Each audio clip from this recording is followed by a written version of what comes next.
Are you I must have my 8 hours a night kind of person? Or are you I only need 4 or 5 hours, I've got to get stuff done, you can sleep when you're dead kind of person? Well, if you're the latter, that final comment could be truer than you might think. Hello, and welcome to Sharp, the podcast where we help you get a little better at the stuff you have to do, so you can spend more time doing the stuff you want to do. So now, on with the episode. Hello and welcome to episode 22. Well, in this episode, we're having a look at sleep. Now, it's one thing that we've all got in common, but how important is it? This week, we're going to look at 3 things. What happens if you don't get enough sleep? What happens when you do get sleep? And some practical steps that you can take to getting the benefit of this thing that we all need. But first, we've asked Steve out in the field to go and do a bit of research on the subject, and clearly he hasn't bothered.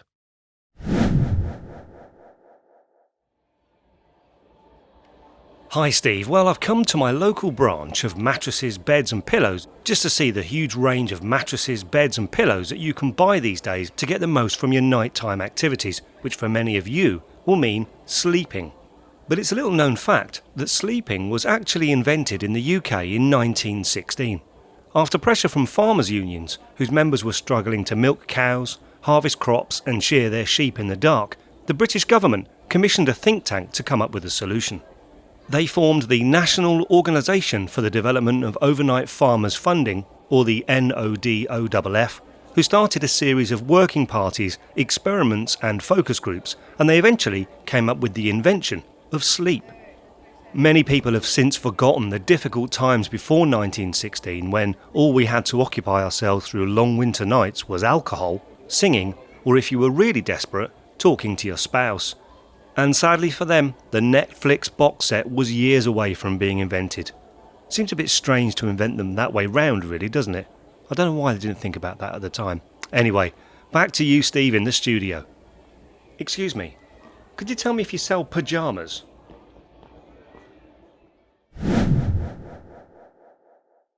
Well, I'm not entirely sure if any of that was accurate. Here are some facts which are hopefully more reliable. Most of us have pulled an all-nighter, and some go 3 or 4 days with limited sleep. But are we doing ourselves any favours? There's an interesting video produced by the TED team on the subject. I'll put the link to the full video in the show notes, but here's a snip. In the United States, it's estimated that 30% of adults and 66% of adolescents are regularly sleep-deprived. This isn't just a minor inconvenience. Staying awake can cause serious bodily harm. When we lose sleep, learning, memory, mood, and reaction time are affected. Sleeplessness may also cause inflammation, hallucinations, high blood pressure, and it's even been linked to diabetes and obesity. In 2014, a devoted soccer fan died after staying awake for 48 hours to watch the World Cup. While his untimely death was due to a stroke, studies show that chronically sleeping fewer than 6 hours a night increases stroke risk by 4.5 times compared to those getting a consistent 7 to 8 hours of shut-eye. So, some serious implications of not getting enough sleep. According to sleepjunkies.com, Margaret Thatcher, the former Prime Minister of the UK, famously remarked in an interview that she only needed around 4 hours sleep a day to function properly. The article explains that recently, scientists have discovered a gene which may explain why some people can get by with a fraction of the amount of sleep that most of us need. However, this is thought to apply to only around 2 to 3% of the population. The rest of us need on average between 7 to 8 hours of sleep each night to stay fit, healthy, and alert during the day. The article goes on to say that the consequences of not getting enough sleep can be very serious indeed. Sleep deprivation can cause numerous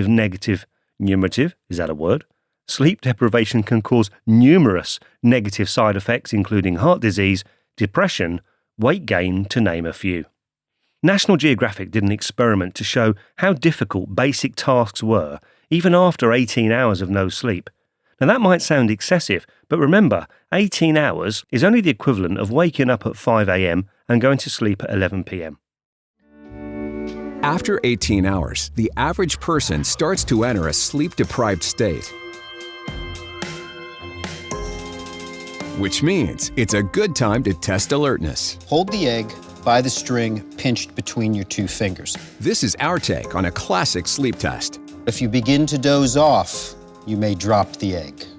Now, holding an egg on a string for 60 seconds may seem like an easy task, but not when you've gone 18+ hours without sleep.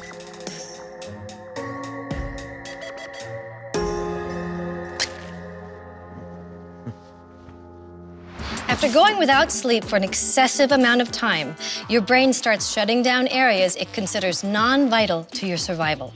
In this case, John's brain told the muscles in his arm and hand to relax, causing him to drop the egg. And even though John may think he's wide awake, certain parts of his body are shutting off. Well, dropping an egg in a studio isn't going to cause anyone other than the cleaner an issue. But what if you're driving a car after 18 hours awake? If parts of your body are really shutting down, then that's suddenly not funny.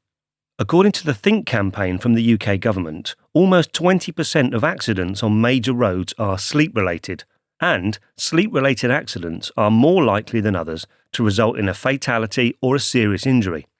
In the US in 2016, Forbes claimed that the year before, 5,000 people died due to drowsy driving. And things aren't just problematic if we're going for long periods of no sleep. According to The Telegraph, our poor sleep is damaging our health. They explain about a study that suggests that a mere half an hour of sleep debt, requiring a lie-in at the weekend to catch up, can increase insulin resistance, raising the risk of diabetes and obesity, and that quality sleep is essential for good mental health. In their article, Dr. Christie says sleep problems are massively implicated in causing mental health problems and exacerbating any current problems. Okay, so that's the downside to not getting sufficient sleep. What's the upside? What happens when we do get sleep? Before that, let's check in with Steve in the field to see if he's got an interesting sleep-related fact. Do we have to check in with Steve in the field? Okay.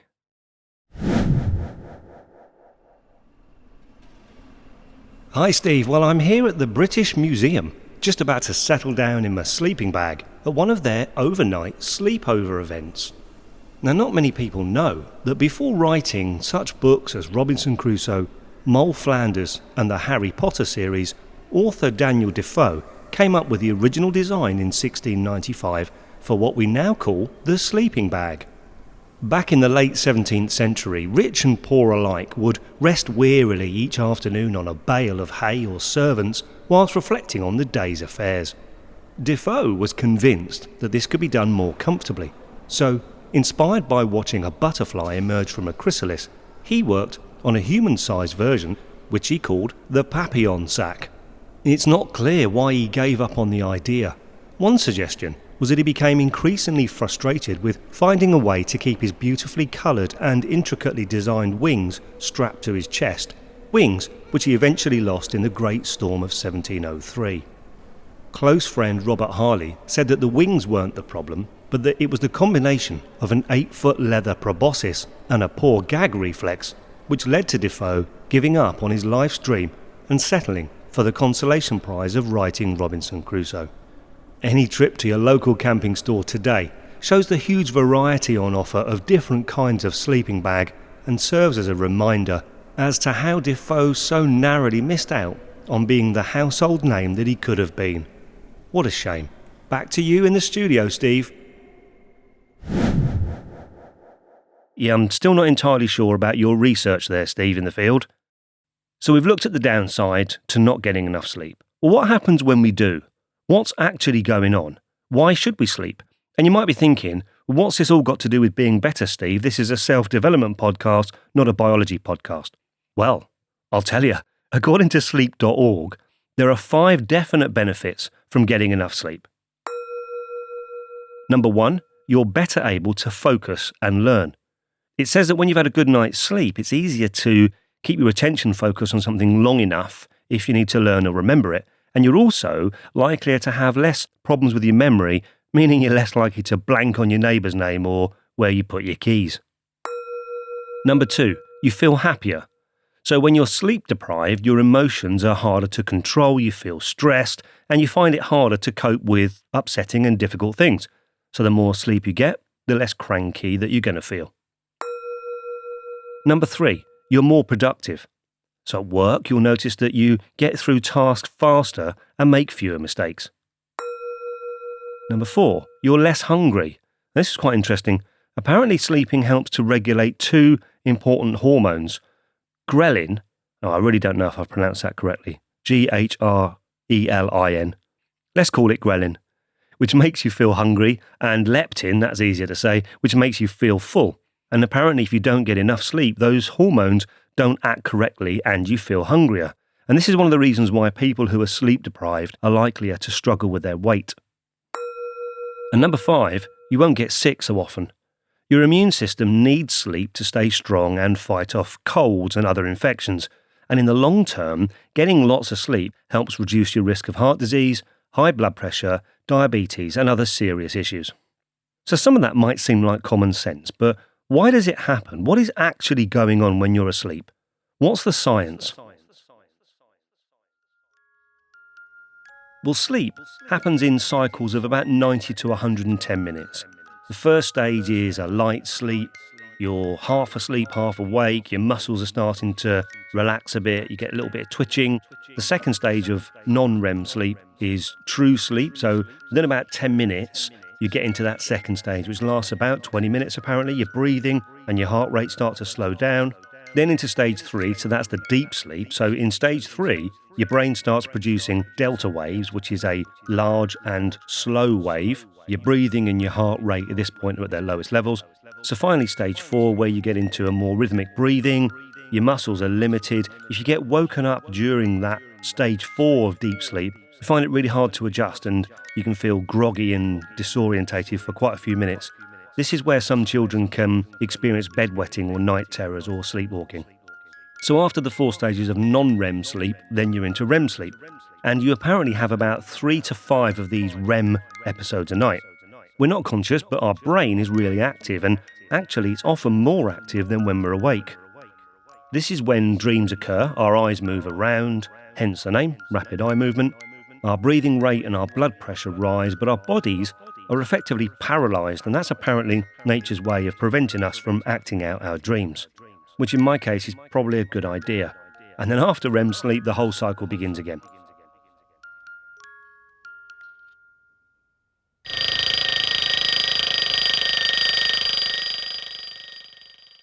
Now in 2013, there was some research that showed that also, when you're asleep, your brain was actually being washed. Not in the drink the Kool-Aid kind of way, but literally washed. In a study set out in mice, the reason that sleep is restorative may be, I'm going to read this, a consequence of the enhanced removal of potentially neurotoxic waste products that accumulate in the awake central nervous system. Now, more recently, this has been linked to preventing Alzheimer's, and if it's true, it could confirm how getting enough sleep can have a physical effect on you not just tomorrow, but for years to come. If you want to read about the science behind the research, I'll put the link as always in the show notes. So, now you know what happens if you don't get enough sleep, what happens when you do. In the final section, we're going to share some practical solutions on how to get more sleep, given everything that life chucks at us these days. How do we get the Sandman to visit us earlier? Steve in the field, any ideas? I bet he has, and I bet they're rubbish. Funnily enough, Steve, the character known as the Sandman has strong links with the subject of sleep. I've come to PC World to find out more, where the manager has kindly allowed me to use their computers to look it up on Wikipedia.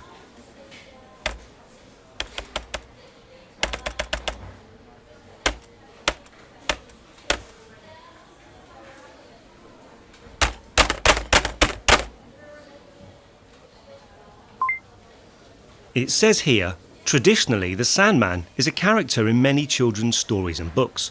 In Scandinavian folklore, he is said to sprinkle sand or dust on or into the eyes of the child at night to bring on dreams and sleep. Open brackets, number 1, close brackets. The grit or sleep in one's eyes upon waking is supposed to be the result of the Sandman's work the previous night. It goes on to say that in his later career, the Sandman learned to play the drums, moved to California, and in 1981 posted a newspaper ad asking if anyone wanted to join his band. Sadly, no one replied. And so the Sandman gave up on his dreams of starting a band, changed his name to Dave, and was last seen in the late 90s, drunk, in a bar, claiming that he invented heavy metal music. A sad end to that once popular Scandinavian character. Back to you, Steve. Excuse me, do you sell those video cassettes? You know, the ones where you can put a small one from your camcorder into the large... Right, are we really going to accept this stuff from him? I think if anyone needs some more sleep, it's him. Right, where were we? So, now we know why we should get more sleep. And if we want to do it, that's great in theory. But with busy, always connected lives, with work to think about, families to manage and so on, how do we actually achieve it? Well, the answers are out there. Here are 7 things that you can do. Routine. So like small children, if you have an established routine, you're likely to behave in a particular way. What we're talking about here is a wind-down routine, coming off the devices at a certain time, doing an end-of-day journal, if possible, having a warm bath, or reading something that's not taxing, and establishing a definite time for this wind-down, making it as important as actually closing your eyes. Mindfulness, yoga, or relaxation techniques. These can help you avoid the buzzy mind which can stop you from relaxing and winding down. And even a period of mindfulness meditation practiced earlier on in the day can create that calm and balanced frame of mind that can be helpful when it's time for sleep. Caffeine curfew. Did you know that caffeine has a half-life of 6 hours? So if you have a 2-shot latte, for example, at 2 o'clock, that's the equivalent of having a shot of espresso at 8 o'clock, which is something that most of us would stop us from sleeping. I've managed to put a curfew in place myself, so I stopped drinking coffee after 1 o'clock, and I have to say, from personal experience, it's amazing really how much difference it's made. Invest in good quality sleeping stuff. So don't worry, this podcast isn't sponsored by that warehouse that Steve in the field was in. It's not sponsored by anybody. If you want to sponsor the podcast, I'd be more than happy for you to do so. But in terms of beds and mattresses, you spend a third of your life in bed. So if you think about it, if you were going to spend, £20,000 on a car, which you might spend an hour a day in, then spending 1/10 of that on a good mattress probably doesn't sound like a bad idea. And if that mattress lasts you for 8 years, at £2,000, it's 68p a night. Exercise. So apparently late in the afternoon is the best time. Try to avoid exercise directly before sleeping, but having a regular exercise routine will help you to sleep better. Ditch the devices. Now, not only will the buzzers and beepers keep you up, but even the idea that they might go off can play on your mind. And recent studies have shown that the blue light that they give off can trick your brain into thinking that it's still daytime and therefore not yet time to go to sleep. So, set yourself a time to stop scrolling, and if you have to use your phone, try downloading one of the Easy Eye late night apps. These things can take the blue out of the screen, which reduces the impact.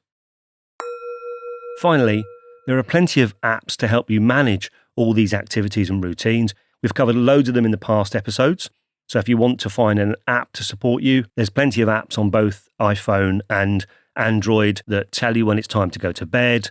You can use them in conjunction with Fitbit devices and those kinds of things to actually track how much sleep you've had. There's loads to look at.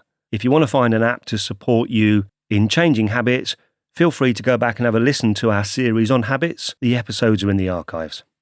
So those are just some ideas from my research, but they are ideas that I found actually work for me. If you put them into practice, you might find that you'll get better results. There's lots of other things you can do, and hopefully this episode has got you thinking. I also hope it's the only episode that will actually send you to sleep. So plenty of solutions there. All the links, resource and articles I've used in this episode will be in the show notes right there on your device. Hopefully you'll find them helpful and useful, and hopefully you'll find this whole podcast helpful and useful. I hope you do, and if you agree and you'd like to show your support, there are several ways you can do it. If you want to invest in any of the books or other resource that we talk about, we've got a resource page on the website. The tab is called Get Stuff, and if you click on any of the links and buy anything, it won't cost you anymore, but it gives us a few pence towards the gear and my time to help us make this podcast what it is. Alternatively, you can share the podcast on Twitter, Facebook or Instagram, We are at Sharp Podcast, one word, 2 Ps, or you could even show someone how to subscribe on their phone or their device. You could go to iTunes and give us a 5-star rating or a great review, which would be fab. And finally, on the website, sharppodcast.com, you can leave feedback, subscribe, or go and listen to the archive episodes. I'm off. I hope you're able to find one thing before our next episode that you can do, which will help you get better. And remember, don't waste time comparing yourself to anyone else. The only person you should try to be any better than is the person that you were yesterday. Bye-bye.